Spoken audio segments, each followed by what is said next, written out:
Les doy nuevamente la bienvenida a todos mis hermosos hermanos que están firmándose ya este estudio que tenemos todos los días lunes a las 8 de la noche. Voy a procurar en la grabación dejar un código QR para todas aquellas personas que lo ven grabado y que quisieran estar con nosotros en vivo. Si quieren, para que si tienen alguna duda, y los invito así a todos, si hay alguna duda, escriban en el chat de la aplicación de Zoom para que podamos al final contestar las preguntas que a ustedes les surjan con toda confianza, ¿eh? Me pueden mandar un chat público, lo hacemos como chat privado, no hay ningún problema. Aquí la idea es de que todos vayamos avanzando. Ya terminamos de leer el libro de Génesis y creo que el libro de Génesis, como es el origen y el principio de todas las cosas, teníamos que estudiar muchas cosas, por eso es que le dedicamos 5 clases y para poder entender tanto el origen de todo como el origen o la historia de los patriarcas, donde Dios va ejecutando el plan de salvación entregado a la mujer en Génesis 3:15, después de haber pecado, después de que el pecado entró a la humanidad y toda la humanidad se corrompió. Cuando estudiamos Génesis, nosotros vimos cómo se fue deteriorando y cómo cada vez fueron presentándose y se fueron documentando pecados cada vez más terribles en todos los ámbitos, en lo sexual, en lo civil, en idolatría contra Dios, contra nuestro prójimo, y muchas aberraciones que empezó a acontecer, y llegó la maldad a tal nivel, a tal grado que Dios decidió destruir a toda la humanidad, salvo a 8 personas que los puso dentro de un arca, y a Noé le encargó que construyera precisamente el arca donde habría de salvarse él con su familia, su esposa, sus 3 hijos y las esposas de sus hijos, y después pidió que se calafateara, porque con brea, el calafateo, la palabra utilizada para calafatear, es precisamente la palabra que se traduce como cubrir, o también es una traducción de expiar. Y es que si no hubiera estado selladas las juntas de la madera del arca, se hubieran hundido, ¿verdad? Y no hubiera sido posible que estas personas se mantuvieran vivas flotando dentro del arca por 40 días y 40 noches. Entonces aquí vemos una sombra de lo que es la obra redentora de Dios, de la expiación, ¿verdad? Y a lo largo del Antiguo Testamento vamos a estar viendo que Dios establece un sistema de sacrificios de animales para expiar o cubrir los pecados de las personas, pero no de todas las personas del mundo, sino las de su pueblo, las de su nación, la nación que él escogió del linaje de Abraham, de Isaac y de Jacob, por las promesas que le hicieron que le hizo a los patriarcas, a Abraham, a su hijo y a su nieto, eh, que a su nieto Jacob, que después vimos que Dios le cambió el nombre por el nombre de Israel, porque luchó contra Dios y venció, ¿verdad? Bueno, vamos a continuar entonces con el libro del Éxodo. Voy a poner aquí la presentación que ahorita le estuve terminando de ilustrar acerca del libro del Éxodo. Vamos a comenzar como empezamos en el libro de Génesis, diciendo de qué se trata el libro del Éxodo y quién lo escribió, cuándo lo escribió, etcétera. Bueno, en primer lugar, es el primer o es el segundo libro que escribe Moisés. Moisés o se atribuye la autoría de este libro. Moisés escribió los 5 primeros libros de la Biblia, que se llama también el Pentateuco. Penta, que quiere decir 5, ¿verdad? El Pentateuco. Y además, Moisés es una figura clave porque fue un líder destacado para guiar a los israelitas para su liberación después de que fueron esclavizados en Egipto. Y el libro del Éxodo continúa la historia de Génesis. ¿Se acuerdan que el Génesis concluye con que José llega a Egipto y llega a ser la segunda persona más poderosa de todo Egipto por, porque Dios le dio una habilidad de interpretar sueños y salvó a la nación de Egipto de morir de inanición por un periodo de sequía muy prolongado, que duró 7 años. Entonces, por esto, Faraón lo premió y le dio mucho poder. Solamente abajo de Faraón era el poder que tenía José, israelita. Después, durante esta época de sequía, su familia, presionada por el hambre, por un cambio climático, porque Dios utiliza todo la naturaleza y tiene muchos recursos para hacer sus propósitos, es que forza, ¿verdad? Que los hermanos de José, que lo habían vendido como esclavo, ahora tuvieran la necesidad de ir a buscar alimento y sustento a Egipto. Bueno, de ahí parte la narrativa del Éxodo. Es una historia muy interesante porque eh, voy a abrir aquí mi bosquejo que estuve preparando para o lo tengo aquí en otra aplicación. Este es el que hago en Word y después ya voy con esto, voy ilustrando, ¿verdad? Vamos a continuar hablando acerca em, bueno, ya vimos que Moisés es el autor. La fecha en que se escribe el libro nos narra la historia aproximadamente del año 1445 antes de Cristo. Eh, y aunque algunos autores argumentan que se escribió en 1425, más o menos, y ahorita estamos en el 2025. Después de Cristo quiere decir que estamos estudiando una historia de algo que aconteció hace 3500 años aproximadamente. El periodo que cubre el libro de Éxodo data de un periodo de tiempo de 80 años, prácticamente desde el nacimiento de Moisés hasta que Moisés logra liberar a su pueblo, o más bien es instrumento de Dios para que Dios libere a su pueblo de la esclavitud de Egipto y lo lleve al monte Sinaí. Ahí termina el libro del Éxodo y después vamos a continuar con Levítico, que es el siguiente libro. Pero más o menos para ir haciéndonos idea del periodo de años que cubre la historia eh, de estos capítulos y todo el libro de Éxodo, 80 años de cosas que ocurrieron en ese periodo de tiempo.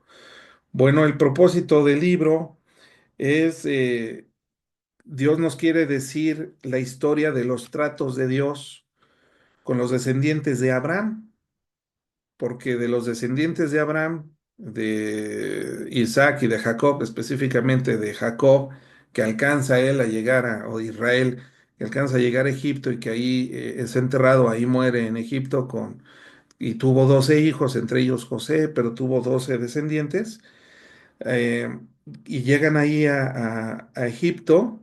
Después de José hay una época de silencio que, que abarca aproximadamente 275 años.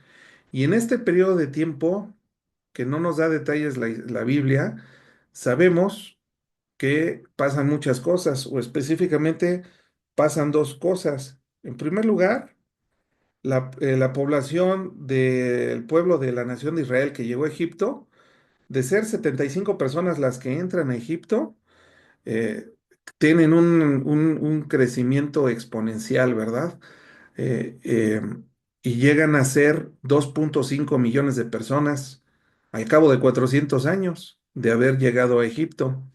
Pero también en esos 275 años que no nos narra la Biblia, también vemos que ocurre la esclavitud del pueblo, porque cuando llegaron José a vivir ahí junto con sus hermanos, o recibe José a sus hermanos, pues eran personas libres, eran visitantes honorarios, ¿verdad? Por ser familia de José. Sin embargo, José muere, Faraón muere y pasan muchos años. Y los nuevos faraones y el nuevo liderazgo empieza a tener miedo de, eh, de la nación de Israel porque se había hecho muy numerosa. Cabe resaltar que tener descendencia es una bendición de Dios. A todo lo largo del Antiguo Testamento, que una familia tuviera descendencia es porque tenía una bendición especial de parte de Dios. Y bueno. También nos dice el libro de Éxodo, comienza con el nacimiento de Moisés. Y antes de pasar a esta historia o esta tablita que les puse aquí en pantalla, me gustaría poner en la pantalla el primer capítulo del libro del Éxodo para ir entendiendo lo que estamos viendo, ¿verdad? Eh, Dice aquí que muere José, ¿verdad? Eh, Muere José, hay un periodo de silencio de 275 años, y dice aquí el verso 8 que, bueno, desde el 6 y murió José y todos sus hermanos y toda aquella generación, y los hijos de Israel fructificaron y se multiplicaron. Se multiplicaron. ¿Cuánto llegaron a ser? Aquí dice Esteban antes de ser, bueno, más bien aquí en Éxodo 1:7 dice que se multiplicaron y fructificaron, pero Esteban antes de ser apedreado, él está predicando una predicación tan poderosa que eso provoca que lo apedrearan, ¿verdad? Estoy leyendo el libro de Hechos, capítulo 7, verso 17. Eh, Ahorita vamos a leer el resumen que nos hace este hombre de Dios en Hechos 7. Dice que se multiplicó en Egipto hasta que se levantó en Egipto otro rey que no conocía a José. Continuamos la lectura eh, y dice así. A ver, bueno, vamos a regresar a Éxodo y dice así, el verso 8, verso 9. He aquí el pueblo de los hijos de Israel es mayor y más fuerte que nosotros. Ahora pues seamos sabios para con él, para que no se multiplique y acontezca que viniendo guerra, él también se una a nuestros enemigos y pelee contra nosotros y se vaya de la tierra.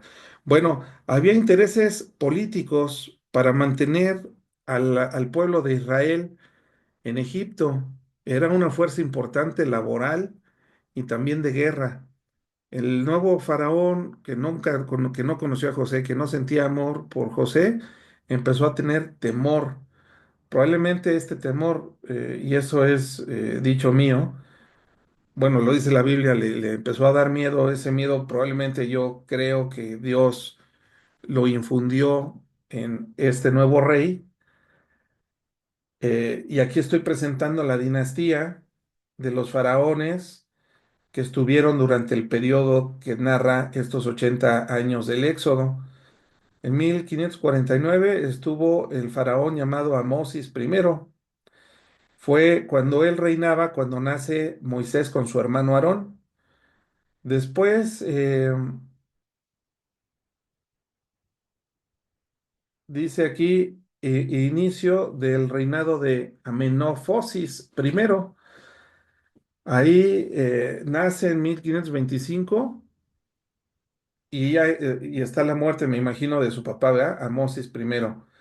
Después viene el inicio del reinado de Tutmosis I y después muere eh, este faraón e inicia su reinado su hijo Tutmosis II. Después es cuando Moisés huye a Madián y posteriormente muere eh, y termina el reinado de Tutmosis II para iniciar el reinado de Tutmosis III.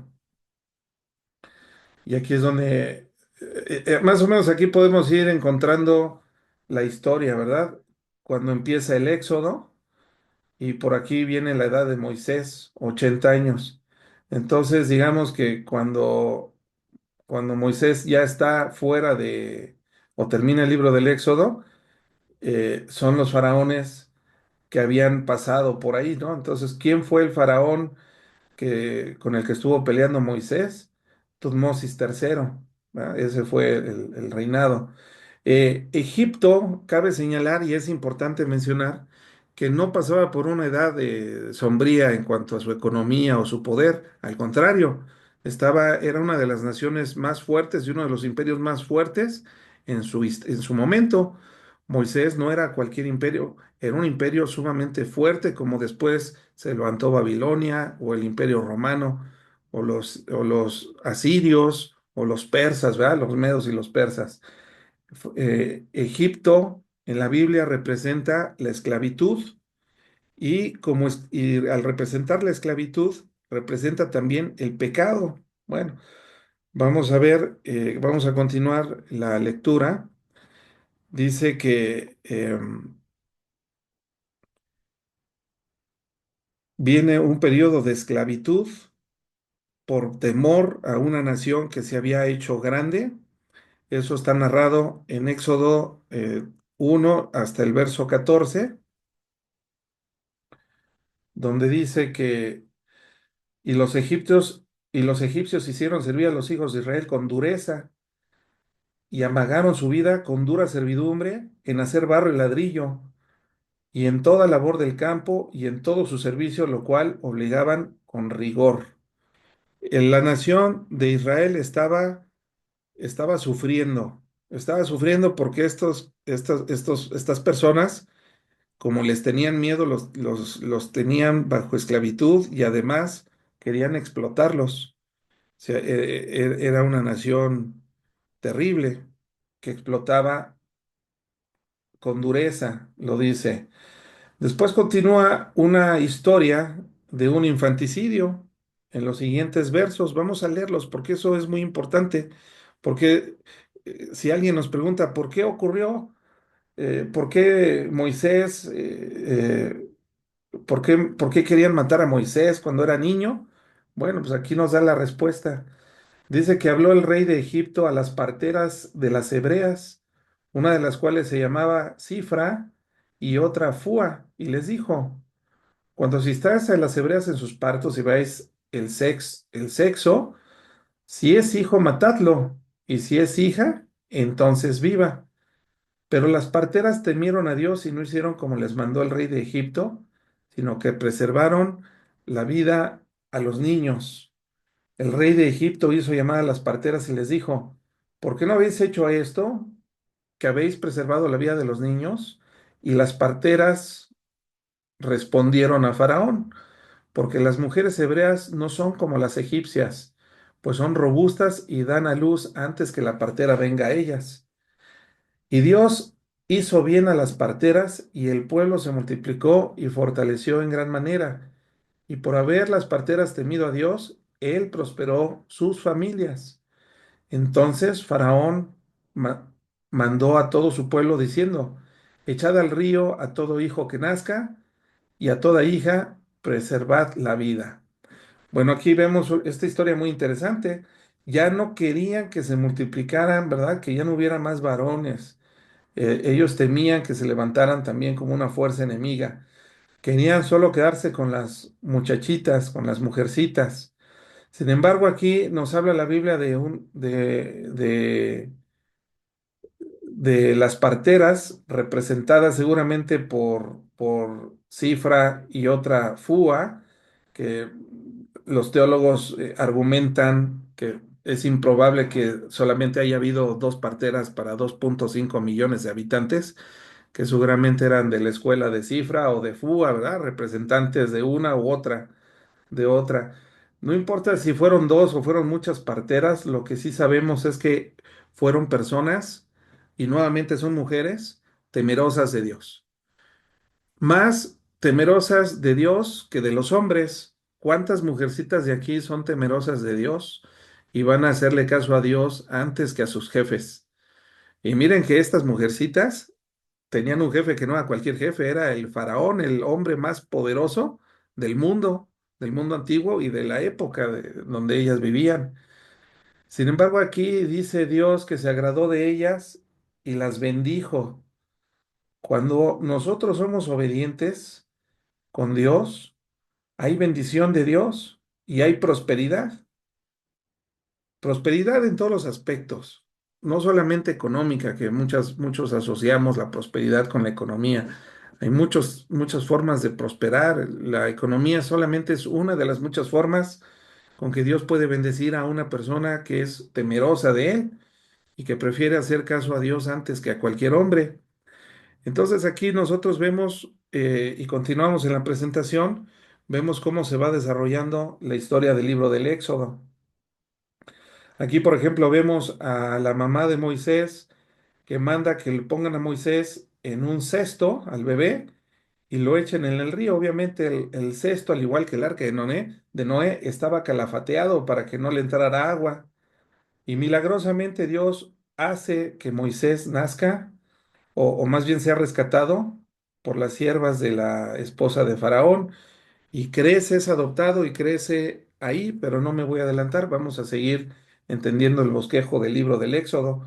Ahora vamos a entrar a esto porque es por medio de Moisés que Dios puede liberar de Egipto a su pueblo, eh, y es gracias a Moisés que Dios puede revelar y promulgar su ley, y lo hace a Moisés en el monte Sinaí. Esto es muy interesante y vamos a seguir viendo esta presentación. Entonces aquí hay una serie de acontecimientos que ocurren y que se narran en el viaje al Éxodo. En primer lugar, estamos viendo la esclavitud de Egipto. Después viene una serie de una batalla, ¿verdad? Y Dios usa a Moisés para hacerle ver a Faraón quién es el Dios de los hebreos y manda 10 plagas que vamos a detallar más adelante, unas cuantas láminas más adelante. Después hay un viaje que hacen desde Egipto hasta el Sinaí. Ahí estaban buscando y Moisés estaba buscando la dirección de Dios. Y ok, ya salimos todos, Dios, estamos en el desierto. Somos 2,5 millones de personas o de varones más sus familias. ¿Ahora qué hacemos, Señor? Y entonces el libro del Éxodo concluye con la ley que Dios le revela a Moisés mientras está en el monte Sinaí. Ese es un bosquejo muy, muy a grosso modo de lo que está ocurriendo. Hay un viaje que se hace al Sinaí. Eh, el viaje a Sinaí lo podemos dividir de la siguiente forma. Primero, del capítulo 1 al capítulo 14, hay una lucha entre Dios y Faraón. Y Dios usa a Moisés para hacerle ver a Faraón que era necesario obedecer a Dios porque él era Dios y era el Todopoderoso. Eh, Después viene de los capítulos del 15 al 16 un viaje a Sinaí. Del capítulo 15 al 18 es la llegada al monte Sinaí. Bueno, vamos a continuar. Después viene una promulgación de la ley cuando está Moisés en el Sinaí. Me estoy yendo rápido para ir viendo así a grosso modo qué es lo que está aconteciendo. Ya que llegan al Sinaí se hace una promulgación de la ley. Hay un proceso de preparación antes de recibir la ley en el monte Sinaí y se dan instrucciones y se crea un ambiente de reverencia y santidad porque este es un evento crucial. Dios le prohíbe a Moisés que nadie más suba con él, ni siquiera que se acerquen a las faldas del monte, porque el lugar era lugar santo. Entonces Dios empieza a establecer la manera correcta como debemos acercarnos a Dios, porque Moisés no conocía a Dios. Dios se le revela a Moisés en una zarza, pero Moisés no tiene idea de realmente quién es Dios, cómo piensa, cuáles son sus sentimientos. Moisés está espantado porque no sabe quién es Dios. Sin embargo, después de pasar y de ir conociendo a Dios a lo largo de los 40 días y 40 noches que pasa en el monte Sinaí y los siguientes 40 años desde sus 80 años de edad que está en Sinaí y después hasta los 120 que muere en su vejez Moisés, él va conociendo y va profundizando en el carácter de Dios y nos lo va revelando a nosotros. Ahí en el monte Sinaí es donde Dios promulga los 10 mandamientos que yo les mencionaba porque también los tocamos en la clase de los jueves, ahora que estuvimos estudiando el Evangelio de Mateo, que de los 10 mandamientos, los 4 primeros tienen que ver con Dios, y los últimos 6 mandamientos tienen que ver con el amor al prójimo. El primero es el amor a Dios, el segundo es amar al prójimo. Y por eso probablemente pues eran 2 tabletas. No sé, ya estoy aquí infiriendo, ¿verdad, mis hermanos? Pero Se pueden clasificar de esa forma. Los 10 mandamientos que Dios le da a Moisés no son mandamientos ni escritos al azar. El orden es cuidadosamente elegido por Dios y su contenido también tiene demasiado significado. He escuchado tantas herejías, mis hermanos, luego ponen los 10 mandamientos de un matrimonio que honra a Dios. Y nada que ver, no podemos comparar, ni siquiera por poner un ejemplo, comparar con los mandamientos que Dios le revela a Moisés para nosotros en el monte Sinaí, porque tienen mucho pensamiento, mucha profundidad.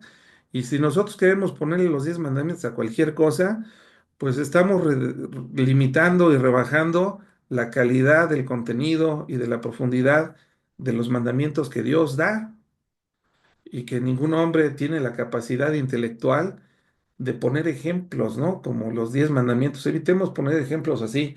Estos son mandamientos básicos y Jesús dijo que sobre estos 2 mandamientos, que el primero o el primer grupo, que es amar a Dios por sobre todo y ante todo y con todas nuestras fuerzas y de todo nuestro corazón, y el segundo mandamiento, que son los siguientes 6 mandamientos que tienen que ver concernientes al prójimo, en esos 2 mandamientos, englobados por estas 2 tablas, es que se resume toda la ley de Moisés y todos los profetas del Antiguo Testamento.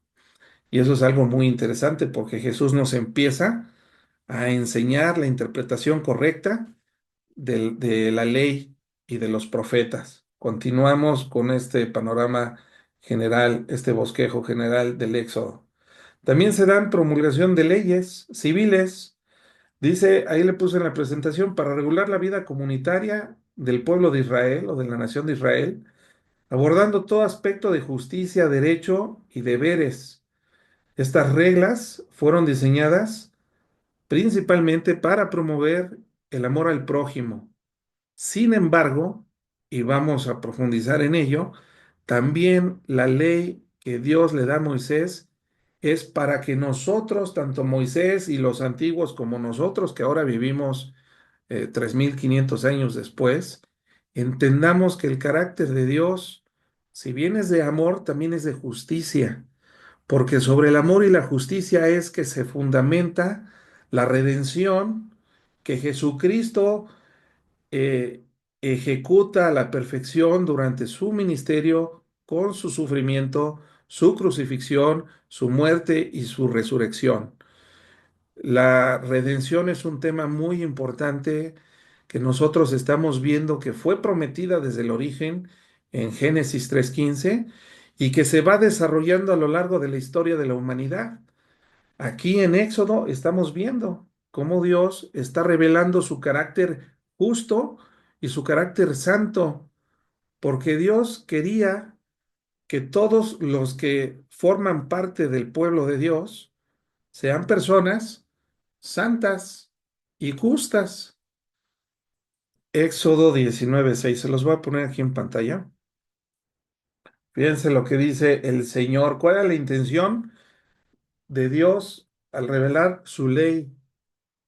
Pues, la ley a todos nosotros a través de Moisés. Dice, y vosotros me seréis un reino de sacerdotes y gente santa. Estas son las palabras que dirás a los hijos de Israel. Dios le está hablando a Moisés y le está diciendo, ve con tu pueblo y dile que la intención y el propósito que yo tengo para con ellos y lo que espero de ellos es que sean un reino de sacerdotes y de gente santa. Un sacerdote tiene la función de interceder por alguien, ¿verdad? Un sacerdote es lo que hace, es un intercesor, un mediador entre un pecador y Dios. Eso es lo que significa ser un sacerdote. Dios quería que todos fuera, que su nación elegida por él, de la promesa de Abraham, descendientes de Abraham, de Isaac y de Jacob, fuera gente de un reino de sacerdotes y de gente santa. Y entonces dice el verso 7 que baja Moisés, viene, llama a los líderes, a los ancianos del pueblo y expone en presencia de ellos todas las palabras que Jehová le había mandado, expone toda la ley, incluyendo esto, ¿no? Que era el propósito. Y todo el pueblo respondió a una y dijeron, todo lo que Jehová ha dicho, haremos. Hubo un compromiso. Por eso les digo que no hay que pactar con Dios, mis hermanos. Estas personas se comprometieron con Dios. Todo lo que Dios ha dicho, eso haremos. ¿Y qué creen? La historia que continúa más adelante nos dice, miren, más se tardaron en decir esto que ya estaban haciendo un becerro de oro, ¿verdad? Entonces es algo complicado es algo complicado para nosotros entender cómo es posible que las personas hayan fallado a Dios, se comprometieron a ser un pueblo de sacerdotes y de gente santa. Sin embargo, pues ahí vienen todas las leyes, que son muchas leyes y que ya yo espero que ya ustedes las hayan leído. Y luego Dios establece, Él quiere que se haga un tabernáculo para su servicio. Un tabernáculo que era hecho, el tabernáculo de Moisés era hecho de tela, era como una carpa. Y eso es la presencia de Dios que los había guiado por el desierto, estaba ahí. El tabernáculo era un lugar donde la presencia de Dios podía encontrarse y estaba de manera permanente de día y de noche. Vamos a ver rápidamente un resumen de Éxodo. Comenzamos primero viendo los acontecimientos de Israel en Egipto. Ya mencioné que se hicieron esclavos, que estuvieron así por 400 años. Eh, esto lo entendemos. Estuvieron los 400 años. Fue algo que Dios le había dicho a Abraham, que su nación iba a estar esclavizada por 400 años. Eh, Después no se ve, ¿verdad, mis hermanos? No sé por qué no se ve. Va y viene la señal. Disculpen, no sé qué está pasando aquí, pero vamos a continuar. Dice que los israelitas fueron oprimidos, se multiplicaron, que Moisés nació bajo un contexto de peligro para todos los recién nacidos, varones, pero de una manera milagrosa fue rescatado y creció en el palacio de Faraón y recibió los privilegios y la educación de primer mundo, ¿verdad? Él iba al TEC de Monterrey o al Ibero de Egipto, ¿no? No sé qué universidad sería, pero era lo mejor de lo mejor. Después vemos que Dios manda plagas a Egipto y esas plagas que está fluctuando aquí en la señal, esas plagas de Egipto son 10 plagas. Las tres primeras son plagas donde también la nación de Israel la sufre, como el río que se convierte en sangre, o la invasión de las ranas, o la invasión de los mosquitos. Ahí sufrían parejo, ¿verdad?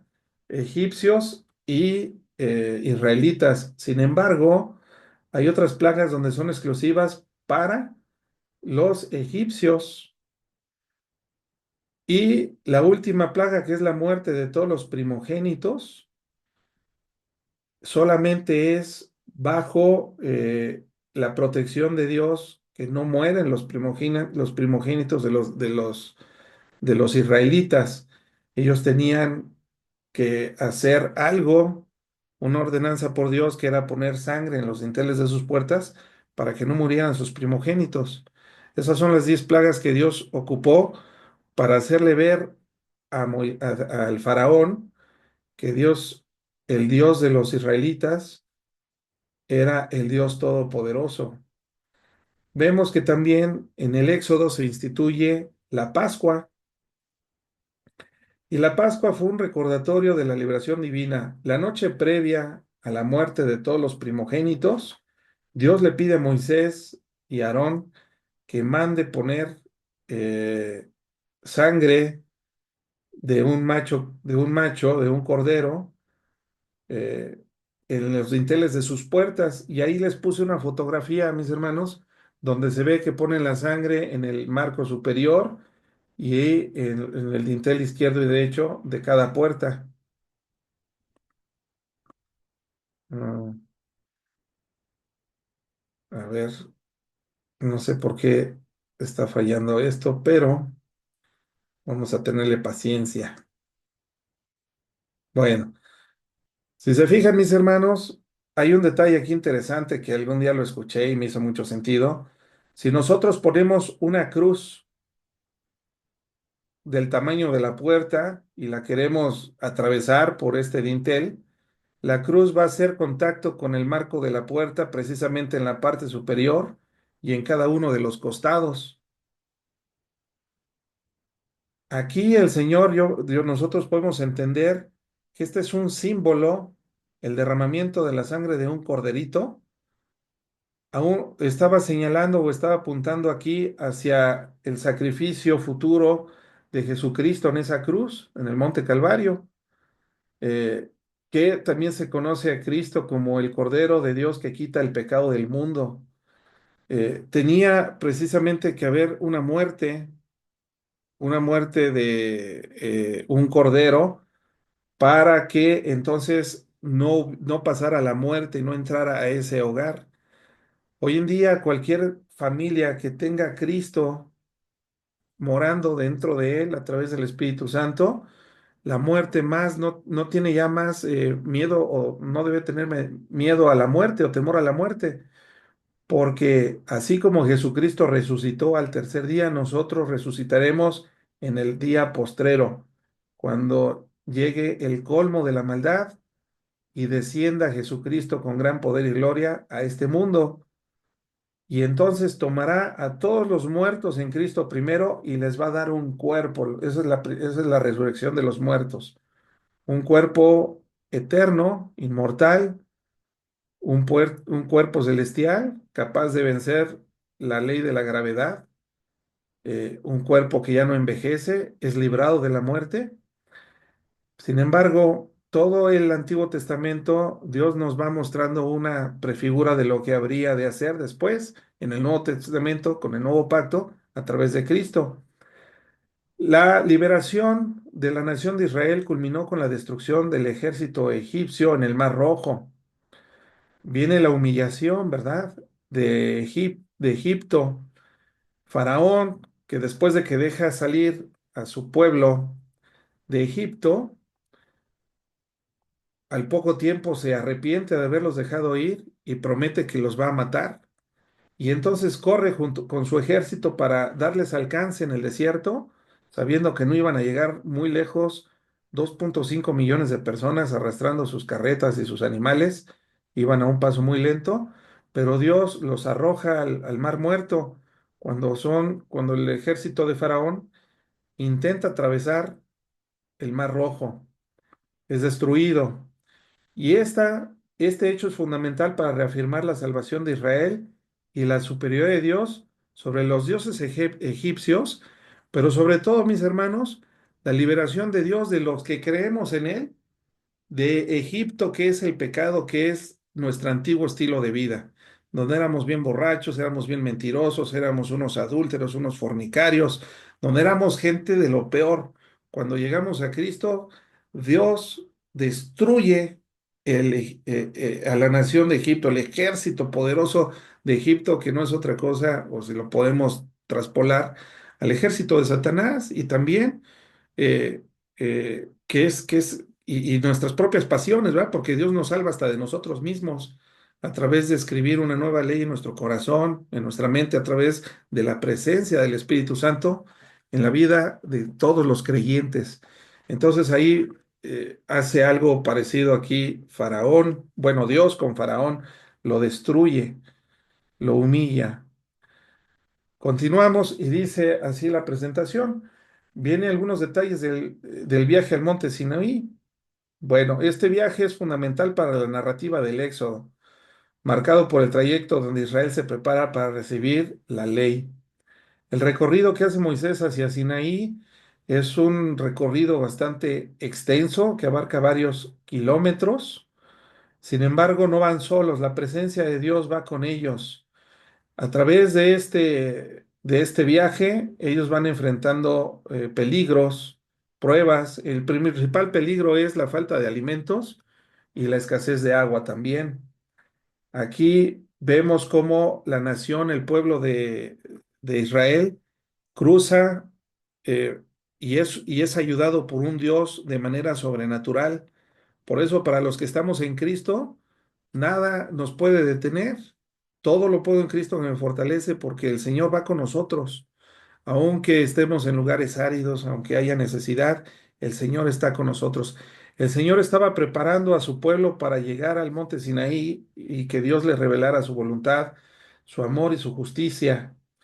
Dios preparó a ese pueblo que estaban acostumbrados a vivir en la fiesta, ¿verdad? Sí, en la opresión en Egipto, pero no les faltaba alimento y además ellos habían conocido otros dioses que no era el Dios de Abraham, de Isaac y de Jacob, puesto que vivían con un pueblo que era sumamente idólatra. Y hoy en día todavía existe la idolatría. Y no me refiero precisamente a la santería, me refiero a la idolatría donde nosotros ponemos cualquier cosa o persona en el lugar que a Dios le corresponde en nuestro corazón. Bueno, continuamos la presentación y viene la promulgación de las leyes,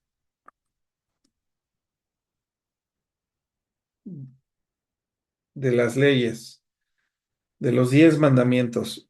Ya habíamos dicho cómo los 10 mandamientos simbolizan el carácter de Dios, su santidad, su justicia, la promulgación de las leyes civiles, el tabernáculo que le da instrucciones y que vamos a ver la siguiente clase, el detalle del tabernáculo y todo el simbolismo detrás de la obra de Jesucristo representado con el tabernáculo que Dios le ordena construir a Moisés y también acerca del servicio, cómo se debía servir al Dios del universo.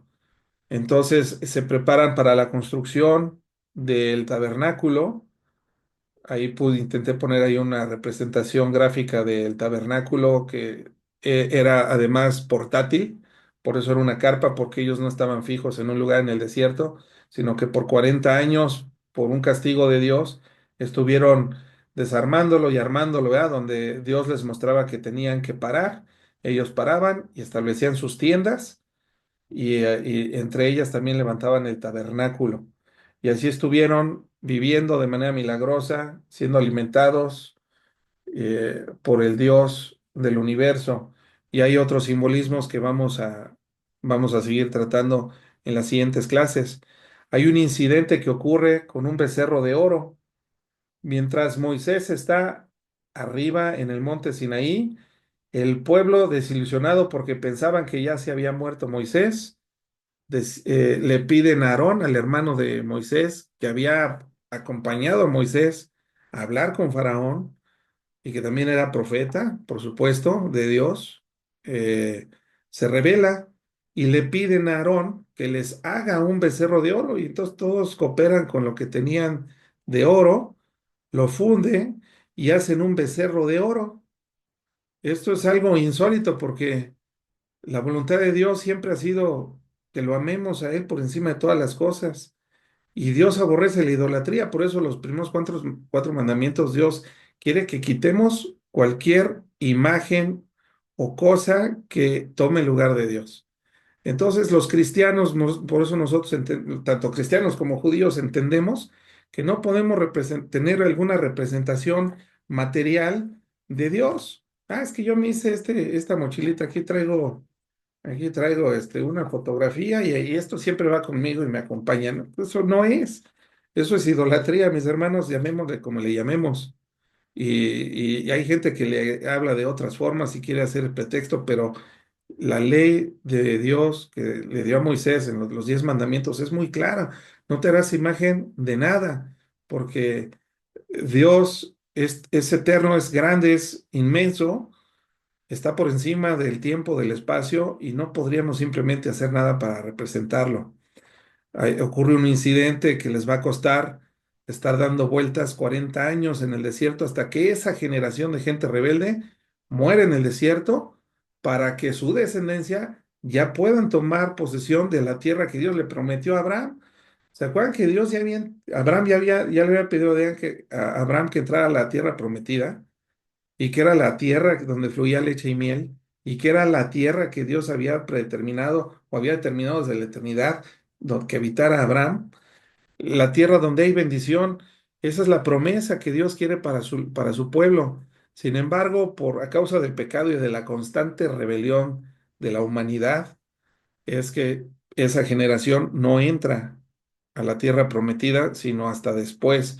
El mismo Moisés tiene un incidente, un arranque de ira, donde se gana que también Dios lo juzgue y le impide entrar a la tierra prometida. Mas de lejos le prometió que la vería. Entonces Moisés muere en el monte Harán y de lejos se alcanza a ver la tierra prometida, pero no entra. Bueno, no entró en ese momento, porque nosotros leemos en los evangelios de Jesucristo, cuando Jesús se transfigura, aparece del otro lado del Jordán, en el monte de la transfiguración, Moisés, junto con Elías, ¿verdad? Entonces, Moisés no entró en su vida, en ese periodo de su vida, pero por supuesto que Moisés y todos los que han muerto con la esperanza de la resurrección por la gracia de Dios, a la que apuntaba el sacrificio que vimos o el sacrificio que Dios le impidió a Abraham hacer de su hijo Isaac, pero que Abraham entendió que uno de sus descendientes sí moriría para expiar los pecados del mundo. Abraham creyó y eso le contó por justicia.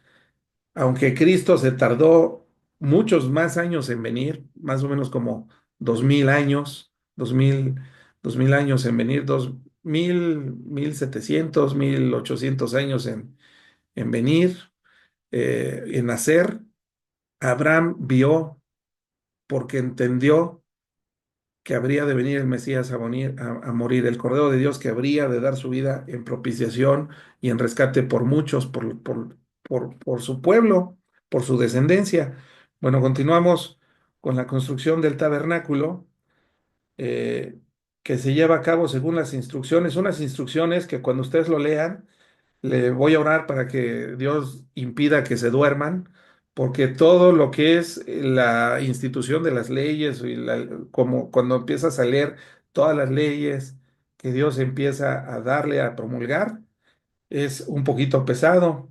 Sin embargo, Dios da las instrucciones precisas y todo tiene una figura de lo que habría de venir más adelante en el Nuevo Testamento, desde la realización de los muebles, la elaboración de las cortinas, el espacio que se convirtió en el centro de la adoración y de los sacrificios, donde la presencia de Dios se manifestaba a su pueblo.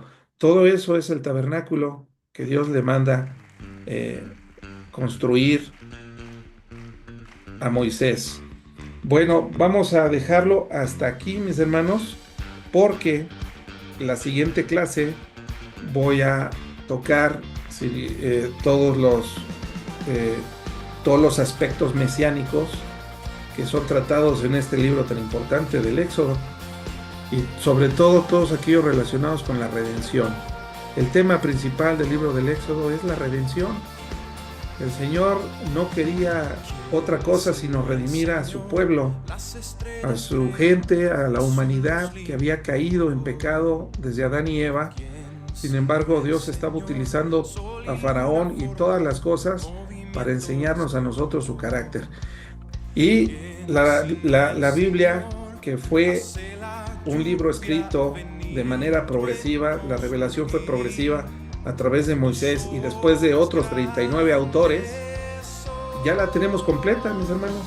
Ahora tenemos la palabra de Dios profética más segura, que es este precioso libro, donde nosotros vamos a poder entender el carácter santo de Dios, su justicia, pero también su amor y su misericordia, aunque no por eso deja de ser un Dios temible, porque también vamos a estar viendo a lo largo de toda la narrativa del Antiguo Testamento que todas aquellas personas que se rebelaron de manera voluntaria, todas fueron juzgadas y corregidas por Dios.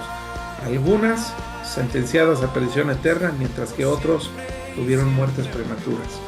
Así que si hay preguntas, les suplico que las manden por el chat. Mientras tanto, vamos a hacer una oración de despedida y vamos a agradecerle a Dios por este tiempo que nos permitió reservar. Padre Santo, en el nombre de Jesús te damos gracias, Padre, por tu palabra. porque tú nos explicas y nos pides que estudiemos con detalle tu palabra, porque ahí podemos encontrar mucha información acerca de ti, Señor, de tus atributos, de tu carácter, de tu voluntad, y también podemos entender lo que tú quieres acerca de nosotros, para qué nos hiciste, por qué existimos, Señor. Todas esas son respuestas y preguntas muy válidas para toda persona que seguramente se hace en algún punto de su vida. Bueno, ¿para qué nací? ¿Para qué estoy aquí? ¿Acaso Dios me mandó a sufrir al mundo? Más me hubiera valido no haber nacido. Son pensamientos que son pensamientos y preguntas que vienen a nuestra mente, Señor, porque no te conocemos con toda la profundidad, Señor, pero te damos gracias porque tenemos la palabra profética más segura, porque por medio de ella podemos entender y encontrar todas las respuestas a todas estas grandes interrogantes. Gracias, Señor, te amamos. Yo te pido que bendigas a cada personita y a cada familia aquí representada, para que ellos puedan crecer en conocimiento de tu palabra, porque yo sé que, y porque lo dice tu palabra, que eso produce en todos nosotros una mayor comprensión y santidad, porque tu palabra nunca regresa vacía, sino que cumple su propósito, Señor. Y tu propósito es que seamos una nación, un pueblo de sacerdotes y de gente santa. Y tú nos has prometido que nos glorificarás y ya nunca más estaremos sujetos a la tentación del pecado, porque tú nos revestirás de un cuerpo nuevo y nos permitirás verte a ti en toda tu gloria, Señor, y nos glorificarás junto contigo, Señor. Algún día seremos santos y perfectos, como ha sido siempre tu deseo y tu voluntad. Bendícenos y guárdanos en tu nombre, Señor, en el precioso nombre de Cristo Jesús. Amén. Bueno, mis hermanos, esto ha sido la presentación por el día de hoy. ¿Hay alguna duda, algún comentario, alguna pregunta? Pena la puede hacer.